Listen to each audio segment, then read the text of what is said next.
হিজাব পরলেই মোটা টাকা জরিমানা, রাখা যাবে না লম্বা দাড়িও। এই মুসলিম দেশে জারি হলো নতুন নিয়ম। হিজাব পরা বা লম্বা দাড়ি রাখা নিয়ে নিষেধাজ্ঞা এই দেশে। পোশাক সহ অন্যান্য বিভিন্ন নিয়ম নিয়ে কড়া আইন তৈরি হলো মুসলিম অধ্যুষিত তাজিকিস্তানে। হিজাবকে এলিয়েন গার্মেন্ট বা বিদেশি পোশাক বলে অভিহিত করা হলো এই দেশে। পোশাক নিয়ে এই নতুন আইন নিম্নকক্ষ আগেই বিল পাশ করেছিল, পরে এই বিল উচ্চকক্ষ সম্মতি দিয়েছে। গত 8 মে অবশেষে বিল পাশ হয়েছে লোয়ার চেম্বারে। এই বিলে নিষেধাজ্ঞা জারি করা হয়েছে হিজাব ও ইসলামিক পোশাকগুলির ওপর।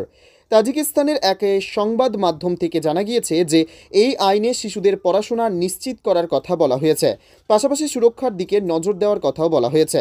এই আইনে দেশের সংস্কৃতি রক্ষায় শিক্ষক ও ছাত্রদের কথাও বলা হয়েছে এই আইনে।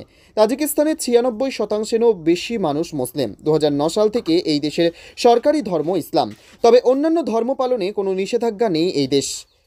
সরকারিভাবে নিষিদ্ধ না হলেও বহু বছর ধরেই এই দেশে হিজাব নিষিদ্ধ। পাশাপাশি নিষিদ্ধ বড় দাড়ি রাখা। নিয়ম না মেনে হিজাব পরলে মোটা টাকা জরিমানা দিতে হবে। এই জরিমানার মূল্য তাজিক মুদ্রায় 7,920 টাকা থেকে 39,500 টাকা পর্যন্ত। ধর্মগুরুদের ক্ষেত্রে জরিমানা আরও বেশি হতে পারে। আইন ভাঙলে 54,000 থেকে 57,000 টাকা জরিমানা দিতে হতে পারে। এই আইনের মাধ্যমে তাজিকিস্তানের জাতীয় পোশাক পরার ক্ষেত্রেই গুরুত্ব দিচ্ছে এই দেশ।